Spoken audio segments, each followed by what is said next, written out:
ഈ ഇപ്പം സൈക്കോളജി നോക്കുവാണെങ്കിൽ ഒരു പേഴ്സൻ്റെ ഇപ്പോൾ സിഗ്മണ്ട് ഫ്രോയിഡ് തന്നെ ഇഷ്ടംപോലെ തിയറീസ് ഉണ്ടാക്കിയിട്ടുണ്ട് സൈക്കോളജി ബേസ് ചെയ്തിട്ട്.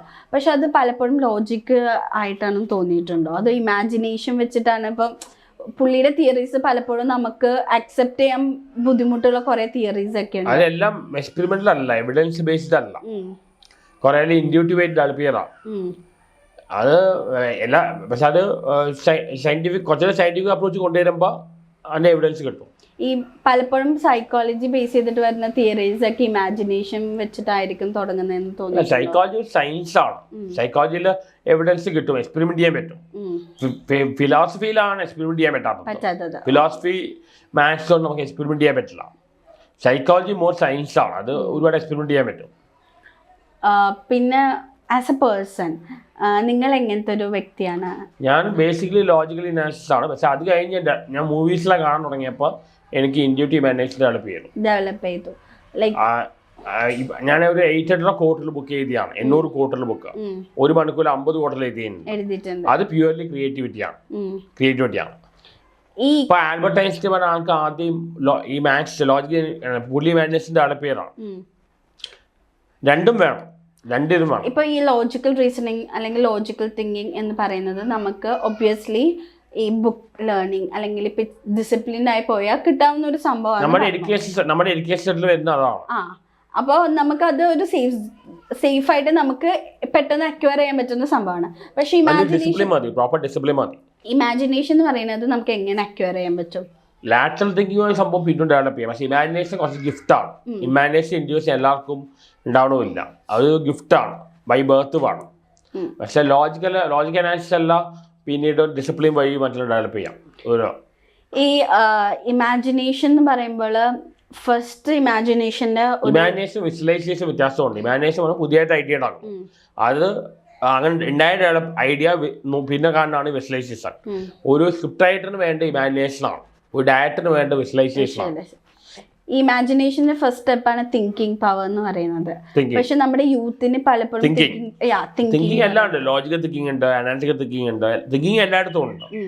അല്ല ഈ തിങ്ക് ഇപ്പത്തെ യൂത്ത് സ്റ്റാർട്ടിങ് ഇൻഡ്യൂസ്ഡ് ആണ്, ഒരു ആശയം വരിക, അത് ഡെവലപ്പ് ചെയ്യാനാണ് ഇമാജിനേഷൻ. തിങ്കിങ് ലോജിക്കൽ എല്ലാത്തിലും ഉണ്ട്, ലോജിക്കലും തിങ്കിങ് ഉണ്ട്.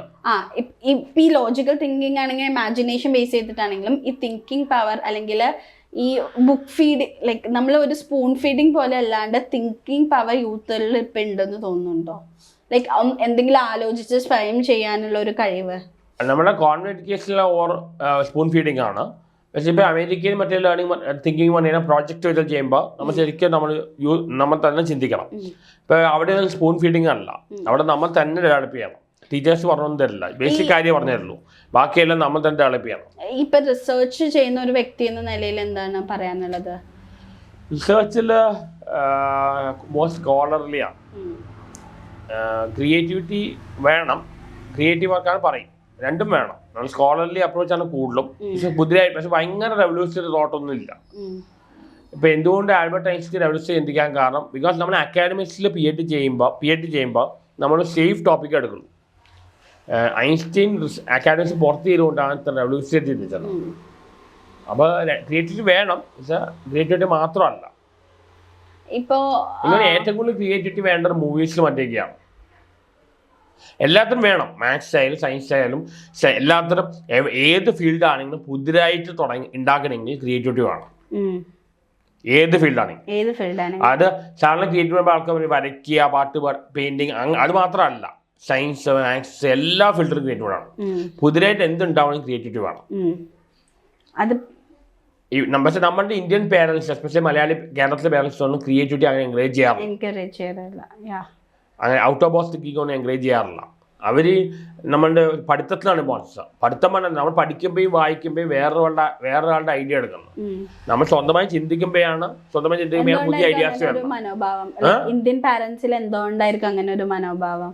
അവർ വളരെ കൺസർവേറ്റീവ് ആണ്, അവരത്ര റെവല്യൂഷൻ ചിന്തിക്കുന്ന ആൾക്കാർ ഇതല്ല. ഫാമിലിയിൽ വളരെ കൺസർവേറ്റീവ് സിസ്റ്റമാണ്. റെവല്യൂഷൻ ചിന്തിക്കുന്ന അതിൽ ബ്രേക്ക് ചെയ്യണം. ഔട്ട് ഓഫ് ബോക്സ് തിങ്കിങ് അതാണല്ലോ, എല്ലാ റൂൾസ് ബ്രേക്കപ്പ് ചെയ്യാൻ, റൂൾസ് വെച്ചാണ് ലോജിക്ക് പോകുന്നത്. ഫാമിലിയിൽ അങ്ങനെയാണല്ലോ, റൂൾസ് ബ്രേക്ക് ചെയ്യുമ്പോഴാണ് ക്രിയേറ്റിവിറ്റി വരുന്നത്. അപ്പം ഇതെല്ലാം ഇട്ടിട്ട് പോകുമ്പോൾ ഇതെല്ലാം പൊളിച്ചു പോകുമ്പോഴാണ് ഔട്ട് ഓഫ് ബോക്സ് തിങ്കിങ് വരുന്നത്. ഒരു കൺസർവേറ്റീവ് സിസ്റ്റത്തിൽ ക്രിയേറ്റിവിറ്റി ഉണ്ടാവില്ല.